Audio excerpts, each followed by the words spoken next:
दोस्तों आज हम लोग जिस कंपनी के एनालिसिस करने वाले हैं उसका नाम है सारेगामा इंडिया लिमिटेड।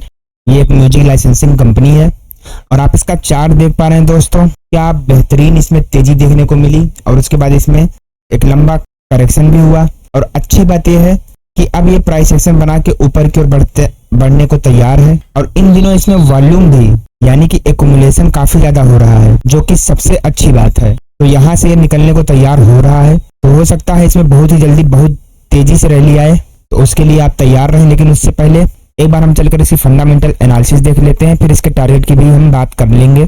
तो कंपनी का नाम है सारेगामा इंडिया लिमिटेड। 466 रुपए इसका मार्केट प्राइस है और इंट्राडे में आज इसने 13.51% का क्लोजिंग दी है। मार्केट कैप 9003 करोड़ का है। स्टॉक पी 45 का और आरओसी 19% एंड आरओई की वैल्यू 14% की है। पिछले एक साल के हाई लो की बात करें तो 288 का लो था और 472 का इसने हाई लगाया है। आपको दोस्तों इस कंपनी के बारे में बता दूं तो सारेगामा इंडिया ये इंडिया की ओल्डेस्ट म्यूजिक कंपनियों में से एक है, जो कि 1902 में स्टैब्लिश हुई थी ग्रामोफोन कंपनी ऑफ इंडिया के नाम से, और इसका कंजम्पशन ग्लोबली लेवल पर होता है। और 2017 में इसने सारेगामा कारवां एंड यूडली फिल्म्स को भी लॉन्च किया, जिसके बाद से इसके रेवेन्यू में और भी ज्यादा बढ़त देखने को मिली।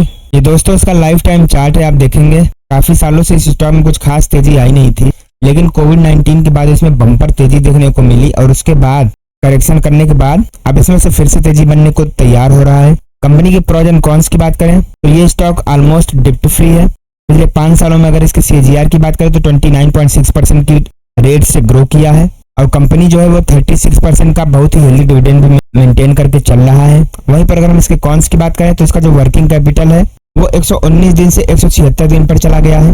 कंपनी के पीयर ग्रुप की बात करें तो इसमें आपका सन टीवी नेटवर्क हुआ, Zee entertainment, PVR, INOX, TV 18 broadcast, Tips Industries and Dish TV जैसी कंपनियां इसी सेक्टर की एंटरटेनमेंट सेक्टर की ही कंपनियां हैं जो काफी अच्छा काम कर रही हैं। इसके क्वार्टरली रिजल्ट्स की बात करें तो इसका जो सेल्स ग्रोथ है वो मार्च 2021 में 123 करोड़ का था, मार्च 2022 में 180 करोड़, मार्च 2023 में 204 करोड़ और मार्च 2024 में 263 करोड़ का रहा।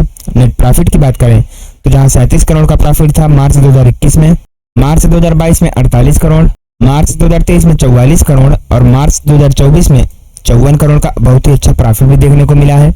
इसका जो अपकमिंग रिजल्ट था वो आज ही आया था, तो दोस्तों हम इसके रिजल्ट की भी चर्चा अभी लास्ट में करेंगे। इसके प्रॉफिट एंड लॉस की बात करें तो इसका जो सेल्स ग्रोथ है वो मार्च 2013 में 186 करोड़, मार्च 2017 में 218 करोड़, मार्च 2021 में 442 करोड़ और मार्च 2024 में 803 करोड़ का है। वहीं पर नेट प्रॉफिट की बात करें तो जहां 7 करोड़ का प्रॉफिट था मार्च 2013 में, मार्च 2017 में 9 करोड़, मार्च 2021 में 113 करोड़ और मार्च 2024 में 198 करोड़ का बहुत ही तगड़ा मुनाफा भी देखने को मिल रहा है।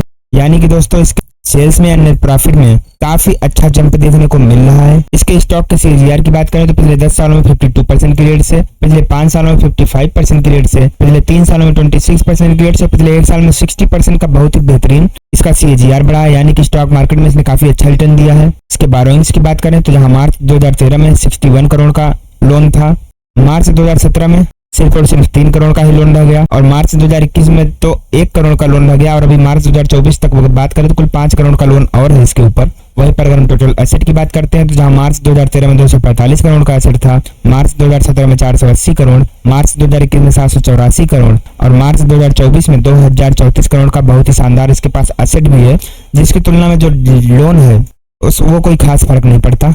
कंपनी के शेयर होल्डिंग पैटर्न की बात करें तो जहां प्रमोटर्स की हिस्सेदारी जून 2021 में 59.05% थी, मार्च 2024 तक 59.09% हो गई है, यानी कि थोड़ा सा पोजीशन बढ़ाया ही है। एफआईआईज की बात करें तो 7.36% से 16.05% हो गई है, डीआईआईज 3.74% से 2.58% हो गए हैं और पब्लिक की होल्डिंग की बात करें तो 29% से घटकर 22% तक आ चुके हैं। सारेगामा की अगर हम फोरेंसिक एनालिसिस करते हैं तो आपको इसमें 11 पॉजिटिव संकेत, 2 न्यूट्रल और 4 नेगेटिव संकेत देखने को मिल जाएंगे, जिसमें से जो कंपनी की लायबिलिटीज है उसका कोई भी फर्क नहीं पड़ता है, यानी कि कोई खास दिक्कत की बात नहीं है। कंपनी के प्रमोटर्स ने कोई भी शेयर प्लेज नहीं किया है, जो कि अच्छी बात है।